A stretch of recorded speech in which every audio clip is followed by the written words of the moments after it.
નમસ્કાર વિદ્યાર્થી અને વાલીગણ, સ્વાગત છે તમારું એજ્યુસ્ટેશન ગુજરાત યુટ્યુબ ચેનલના એક નવા વિડીયોની અંદર. તો મિત્રો, ફાઇનલી જે આપણી ગુજરાતની મેડિકલ કાઉન્સેલિંગ કમિટી છે તો એમના દ્વારા રજિસ્ટ્રેશન પ્રોસેસ છે ગુજરાતનું ફાઇનલી ચાલુ કરી દેવામાં આવ્યું છે. તો ગઈકાલેની અપડેટ આવી હતી. તો આજના વિડીયોમાં આપણે વાત કરીશું આ ઓનલાઈન જે એડમિશન છે એટલે કે એની જે સંપૂર્ણ માહિતી, એની તમામે તમામ સૂચના, રજિસ્ટ્રેશન પ્રોસેસ કેવી રીતે કરવુંથી માંડીને તમારું જે મેડિકલ ફિટનેસ સર્ટિફિકેટ કઈ રીતે ભરવું, પછી જે એની અગત્યની ટિપ્સ છે.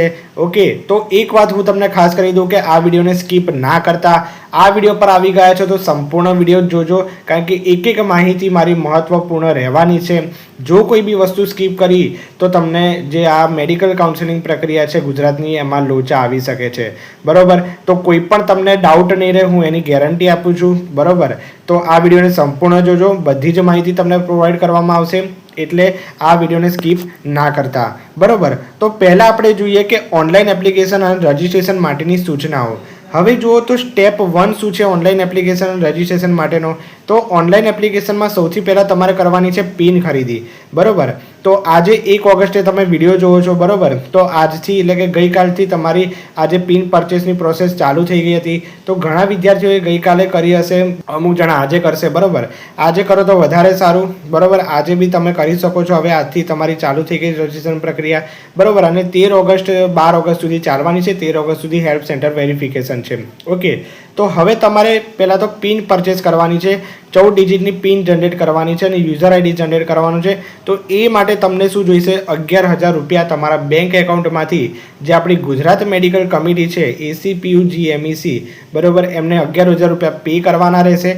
11,000 રૂપિયામાંથી 10,000 રૂપિયા રિફંડેબલ હશે. એટલે રિફંડેબલ એટલે કે જ્યારે તમને કોલેજમાં એડમિશન મળી જાય છે તો એ જે 10,000 રૂપિયા છે પાછા આવી જતા હોય છે એના નિયમ અનુસાર, અને 1,000 રૂપિયા છે એ નોન રિફંડેબલ હોય છે, જે તમારે પે કરવાના જ હોય છે. બરાબર, તો મિત્રો તમે 11,000 રૂપિયા પે કરી દો છો, ત્યારબાદ તમારી જે 14 ડિજિટની પિન છે એ જનરેટ થાય છે અને યુઝર આઈડી બી જનરેટ થાય છે. ઓકે, હવે તમારે આ 14 ડિજિટની પિન છે એ જનરેટ કરીને તમારે રજિસ્ટ્રેશન પ્રોસેસ છે ચાલુ કરવાની છે, જેમ અહીંયા લખ્યું છે એમ. બરાબર, તો પિન ખરીદ્યા બાદ અહીંયા લખ્યું છે ઉમેદવારે વેબસાઇટ જે આ છે એના પર રજિસ્ટ્રેશન કરીને જરૂરી ડોક્યુમેન્ટ અપલોડ કરવાના છે અને રજિસ્ટ્રેશન પૂર્ણ થયા બાદ રજિસ્ટ્રેશન ડિટેલની પ્રિન્ટ લેવાની છે. આ વસ્તુને ખાસ સમજી લેજો. પિન તમે નાખી, 14 ડિજિટની પિન નાખી, બરોબર, પછી રજિસ્ટ્રેશન પર જવાનું છે. બરોબર, 14 ડિજિટની પિન યુઝર આઈડી નાખ્યા બાદ રજિસ્ટ્રેશન થઈ ગયું તમારું. જરૂરી દસ્તાવેજો અપલોડ કરી લીધા. બરોબર, બધા એકદમ સ્કેન કરેલા હોવા જોઈએ, સારું વંચાતું એવા હોવા જોઈએ. બરોબર, ને તો તમારી જે આ બધા જે ડોક્યુમેન્ટ છે રિજેક્ટ બી થઈ શકે છે.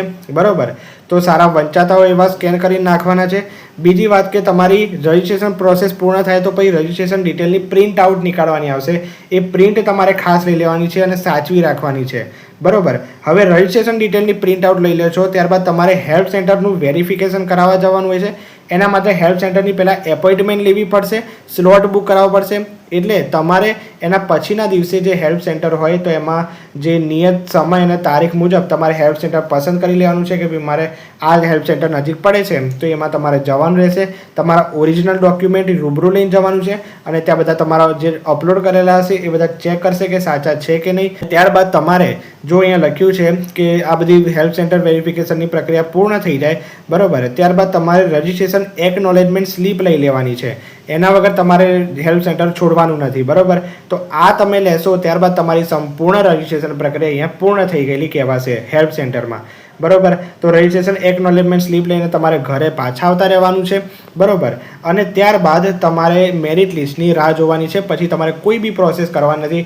ત્યારબાદ મેડિકલ કાઉન્સેલિંગ વિશે બધું રિસર્ચ કરવાનું છે, જોવાનું છે અને કઈ કોલેજ મળી શકે છે કે કેમ બધું. બરાબર, પછી આ NRI કોટા માટે અહીંયા લખ્યું છે. તો NRI કોટામાં જે બી વિદ્યાર્થીઓ અરજી કરતા હોય તેમણે GMERS મેડિકલ કોલેજ જે ગાંધીનગર છે, બરાબર, એમાં રૂબરૂ જવાનું હોય છે અને એમની પ્રક્રિયા અલગ હોય છે. બરાબર, એ ત્યાં જઈને તમારે કરવાની હોય છે. બરાબર, ઓકે, તો અહીંયા લખ્યું છે કે મેરિટ લિસ્ટ તૈયાર કરવામાં આવશે અને ACPUGMECની સત્તાવાર વેબસાઇટ પર પ્રકાશિત કરવામાં આવશે અને ઓનલાઈન કાઉન્સેલિંગ માટેના વિગતવાર કાર્યક્રમ, સીટ મેટ્રિક્સ અને ફી સ્ટ્રક્ચરની માહિતી નિયત સમયમાં વેબસાઇટ પર જાહેરાત કરશે. બરોબર, એટલે જુઓ હવે રજિસ્ટ્રેશન જ્યારે સમાપ્ત થઈ જશે ત્યારે જે આ સીટનું માળખું અને ફી સ્ટ્રક્ચર છે અપડેટ થશે 2026-27 માટેનું. ઓકે, તો એ બી ખાસ જોતા રહેવું. નો વરી, એનો વિડીયો બી આપણે આપી દઈશું. ઓકે, તો એ તમારે ખાસ જોતા રહેવાનું છે. બરોબર, તો મેરિટ લિસ્ટમાં પછી ખ્યાલ આવી જશે કે કેટલા વિદ્યાર્થીઓએ રજિસ્ટ્રેશન કર્યું હતું અને એનાથી વધારે એક્સપેક્ટેડ કટ ઓફનો અંદાજ આવશે. મેં આગળ કીધું હતું કે મેરિટ લિસ્ટ આવે ત્યારે જ પછી ખબર પડે, કે અત્યારે બધું એટલું બધું કંઈ ખબર ના પડે એક્સપેક્ટેડ કટ ઓફમાં. બરોબર, તો આ વસ્તુની અહીંયા વાત કરવામાં આવી છે. બરોબર, તો મેરિટ લિસ્ટ સુધી તમારે રાહ જોવાની છે. પછી અહીંયા મેઇન જુઓ, રિફંડ પ્રક્રિયા સહિતની આખી પ્રવેશ પ્રક્રિયા પૂર્ણ ન થાય ત્યાં સુધી ઉમેદવારને પિન સાચવવાની રહેશે. બરોબર, તો આ પિન સાચવજો. બરોબર, 14 ડિજિટની પિન છે. તમારા મેસેજ બી આવી ગયો છે, એ સ્ક્રીનશોટ પાડીને તમારા જે રિલેટિવ હોય, માતા પિતા કોઈનો ફોન હોય, ભાઈ બહેનનો ફોન હોય, તેમાં મોકલી રાખજો, કે જેથી આગળ બી કામ આવશે. છે કે રિફંડ મળવા સુધી આ પિન કામ આવશે, યુઝર આઈડી બધું. બરોબર, તો એવું ના થાય, ખોવાઈ ના જાય, એટલા માટે તમારે આ વસ્તુને ખાસ અગત્યની સાચવી રાખવાની છે. બરોબર, તો આ એની સૂચનાઓ જોઈએ. આગળ વાત કરીએ છીએ. ઓકે, તો ઓનલાઈન એડમિશનની કાર્યપ્રણાલીની વાત કરીએ તો ઓનલાઈન એડમિશન માટે 6 મુખ્ય પ્રક્રિયાઓ થવાની છે. ઓકે, તો સૌથી પહેલાં તો તમારું ઓનલાઈન રજિસ્ટ્રેશન અને ડોક્યુમેન્ટ્સ અપલોડ પ્રોસેસ ચાલવાની છે, જે અત્યારે હાલ ચાલી રહી છે. પછી રજિસ્ટ્રેશન કન્ફર્મ કરવા માટે પ્રમાણપત્રોની ચકાસણી, જે બી અત્યારે હાલ ચાલી રહી છે.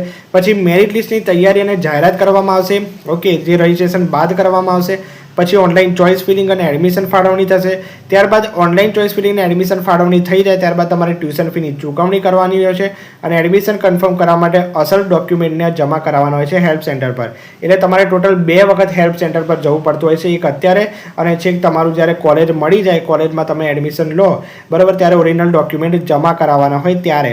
બરાબર, તો આ વસ્તુ ખાસ યાદ રાખજો. તો આ અત્યારે આ ચાર્ટ શું બતાવે છે કે આટલી ટોટલ કાર્યપ્રણાલી આપણા મેડિકલ કમિટીમાં, આપણી કાઉન્સેલિંગ કમિટીમાં ચાલવાની છે. બરાબર, ઓકે, તો અહીંયા પહેલી પ્રક્રિયા કીધી છે ઓનલાઈન રજિસ્ટ્રેશનની, જે આપણે આગળ વાત કરી કે ઓનલાઈન પિન પરચેસ કરવાની છે, પાસવર્ડ બનાવવાનો છે, પછી ભરેલી વિગતોને કન્ફર્મ કરીને રજિસ્ટ્રેશનની પ્રિન્ટ લેવાની છે, ડોક્યુમેન્ટ વેરિફિકેશન કન્ફર્મ કરાવવાનું છે. બરાબર, જે હેલ્પ સેન્ટર પર તમારે જવાનું છે ત્યાં રજિસ્ટ્રેશન સ્લીપ લેવી ફરજિયાત છે. બરાબર, પછી મેરિટ લિસ્ટની તૈયારી થશે. મેરિટ લિસ્ટ આવશે જેમાં તમારો ગુજરાત રેન્ક આવશે. બરાબર, અને પછી ચોઇસ ફિલિંગની જાહેરાત થશે, તો તમારે ચોઇસ ફિલિંગ કરવાની છે, જે અહીંયા લખ્યું છે મુજબ. બરાબર, ચોઇસ ફિલિંગ કરો છો ત્યારબાદ તમને, જો તમે એલિજિબલ હશો તો તમારું રિઝલ્ટ બહાર પડશે, એમાં તમારું નામ આવશે. અને જો તમારે એમાં એડમિશન લેવું હોય છે તો એમાં તમારે ટ્યુશન ફીની ચૂકવણી કરવાની છે અને ટ્યુશન ફીની ચૂકવણી બાદ તમારે હેલ્પ સેન્ટર ખાતે લાસ્ટમાં ઓરિજિનલ ડોક્યુમેન્ટ જમા કરાવવા જવાનું છે અને ઓરિજિનલ ડોક્યુમેન્ટ જમા કરાવો ત્યારબાદ તમને ફાઇનલ એડમિશન ઓર્ડર આપશે. એ ફાઇનલ એડમિશન ઓર્ડર શું હોય છે કે એમાં તમને કન્ફર્મ ગણાય તમારું એડમિશન કન્ફર્મ થઈ ગયું છે એમ. બરાબર, તો આટલી પ્રક્રિયા ટોટલ આપણા જે મેડિકલ ઓનલાઈન એડમિશનની કાર્યપ્રણાલી છે, ટોટલ આટલી પ્રક્રિયા થવાની છે. બરાબર, તો આ વસ્તુને ખાસ ધ્યાનમાં રાખજો. હવે જુઓ, અહીંયા પ્રોસિજર ફોર ઓનલાઈન રજિસ્ટ્રેશન, એટલે કે આખી જે તમારી ઓનલાઈન રજિસ્ટ્રેશનની જે સંપૂર્ણ પ્રક્રિયા છે, એટલે કે આખું રજિસ્ટ્રેશન કેવી રીતે કરવું એની સંપૂર્ણ માહિતી દર્શાવતી PDF અહીંયા જો આપી દીધી છે. હવે જો આમાં સ્ક્રીન આપી છે, પરંતુ આમાં આખો જો વિડીયો બનાવીશ તો આમાં બહુ જ લાંબો બનશે અને બ્લર બી દેખાશે. બરાબર, એટલે એક વાત તમને કરી દઉં કે જે બી વિદ્યાર્થીઓ પહેલી વાર રજિસ્ટ્રેશન કરે છે અને જેમને આ રજિસ્ટ્રેશનનો બહુ ખ્યાલ નથી, તો તમારા નજીકમાં જો કોઈ બી સાયબર કેફે હોય કે જ્યાં બધું રજિસ્ટ્રેશનની પ્રક્રિયા જે કરતા હોય, બરાબર, અથવા તો કોઈ એવા વ્યક્તિ હોય કે જેને રજિસ્ટ્રેશન, આ જે મેડિકલ પ્રક્રિયાનું જે રજિસ્ટ્રેશન કરવાનો એક્સપિરિયન્સ હોય, કે જે 3-4 વર્ષથી રજિસ્ટ્રેશન કરતા હોય, બરાબર, તો એમની પાસે જવાનું છે ને એમાં જ તમારે રજિસ્ટ્રેશન પ્રોસેસને બધું કરાવવાનું છે, કારણ કે એમને એક્સપિરિયન્સ હોય. ધારો કે તમે જાતે ફોનમાં બધું કરવા જાઓ, બરાબર, ફોનમાં તો નાની સ્ક્રીન હોય તો એમાં દેખાય બી નહીં, બરાબર, એટલે ફોનમાં નહીં કરવાનું. બરાબર, કોમ્પ્યુટર કે લેપટોપ હોય એમાં જ કરવાનું. જો કોઈની પાસે કોમ્પ્યુટર અથવા લેપટોપ હોય તો એ જાતે બી કરી શકે છે. અને જો જાતે કરવું હોય તો આ PDF ખોલીને બેસવાનું, કે જેમાં જો બધી જ ડિટેલમાં માહિતી આપી દીધી છે કે કેવી રીતે કરવું, એક સ્ટેપ ટુ સ્ટેપ માહિતી આપી દીધી છે. બરાબર છે, તો એ પ્રમાણે તમારે આમાં જે રજિસ્ટ્રેશન ને બધું છે એ કરવું. બરાબર, બાકી જેને કશો ખ્યાલ ના આવે એમને સાયબર કેફેમાં જતા રહેવું, એ ભાઈને એક્સપિરિયન્સ હોય છતાં બી તમારે એમાં બધું જોતા રહેવું, કારણ કે કોઈ ઉતાવળમાં કરતા હોય એટલે બધી વિગતો છે ખોટી બી નાખી દે. બરાબર, પરંતુ ડોક્યુમેન્ટને બધું અપલોડ કરતા હોય તો એમને આવડતું હોય, બરાબર, તો એ બધું એમની પાસે કરાવવાનું છે. બરાબર, તો રજિસ્ટ્રેશન તમારે સાયબર કેફેમાં જ કરવાનું છે, એક્સપિરિયન્સવાળા માણસ જોડે જ કરાવવાનું છે. એ સિવાય તમારે પોતાની જાતે પ્રયાસ કરવાના નથી. બરાબર, તો એમાં તમારે ભૂલ બી થઈ શકે અને નેટ બી એમની પાસે સારી ગુણવત્તાનું હોય. બરાબર, તો આ વસ્તુને ખાસ ધ્યાનમાં રાખવાની છે. ઓકે, પછી લખ્યું છે કે આવશ્યક પ્રમાણપત્રોની યાદી, એટલે કે કયા કયા ડોક્યુમેન્ટો તમારે રિક્વાયર છે. હવે એનો વિડીયો આપણા ચેનલ પર મૂકી દીધો છે. બરાબર, હું ડિસ્ક્રિપ્શનમાં એની લિંક આપી દઉં છું, જોઈ લેવો સંપૂર્ણ ડિટેલમાં છે. જે બી જૂના વ્યુઅર છે એમણે જોઈ લીધો છે, જે નવા છે એમણે જોઈ લેવો. બરાબર. હવે મેઇન વાત કરીએ આપણે મેડિકલ ફિટનેસ સર્ટિફિકેટ ફોર્મેટની. હવે જો મેડિકલ ફિટનેસ સર્ટિફિકેટ તમારે કેવી રીતે ભરવાનું છે, શું કરવાનું છે, બધી જ પ્રોસેસ માટે એક 5 મિનિટનો ડિટેલમાં મેં વિડીયો બનાવ્યો છે. હવે ડિસ્ક્રિપ્શનમાં જશો ને તો એમાં મેં લિંક આપી દીધી છે. બરાબર. ગયા વર્ષે બનાવ્યો તો એ જ છે. બરાબર. તો એ ખાસ 5 મિનિટ જોઈ લેવો, આખો સંપૂર્ણ ડિટેલમાં માહિતી આપી છે. કોઈ જ ડાઉટ એના વિશે તમને નહીં રહે. બરાબર. તો એ વસ્તુ ખાસ જોઈ લેવાની છે. પછી તમારે હેલ્પ સેન્ટરનું લિસ્ટ આપી દીધું છે અહીંયા. એટલે કે તમારે નજીકના જે હેલ્પ સેન્ટર હોય જ્યાં ડોક્યુમેન્ટ વેરિફિકેશન કરાવવાનું છે. બરાબર. તમારા જે નજીકના હેલ્પ સેન્ટર હોય એનું બધું લિસ્ટ આપી દીધું છે. જોઈ લેવું કે ક્યાં કરાવવાનું છે. પછી જે લોકલ કોટાનું સર્ટિફિકેટ કઢાવવા માંગતા હોય, જે અમદાવાદ છે અને સુરતના વિદ્યાર્થીઓ, બરાબર, તો એમના માટે અહીંયા ઇન્ફોર્મેશન આપી દીધી છે. તો આ વેબસાઇટ વિઝિટ કરવાની છે. બરાબર. તો પછી આ હેલ્પ સેન્ટર જોઈ લેવું અને લોકલ કોટાનું જોઈ લેવું. પછી authority letter four original document verification શું છે, એટલે કે વેરિફિકેશન માટે વિદ્યાર્થીઓ જ જવાનું હોય છે. પરંતુ જો કોઈ કારણસર વિદ્યાર્થી ના આવી શકે તો એમના કોઈ રિલેટિવ્સ હોય અથવા કોઈ ફ્રેન્ડ્સ હોય એ જાય તો ચાલે, પરંતુ એમને ઓથોરિટી લેટર અહીંયા આપ્યું છે, ભરીને જવું પડે. બરાબર. તો એ વસ્તુ અહીંયા કીધી છે. પછી list of MBBS institutes with address, એટલે કે MBBS ઇન્સ્ટિટ્યૂટ કયા કયા આપ્યા છે એનું એડ્રેસ અહીંયા આપી દીધું છે. બરાબર. તો તમામ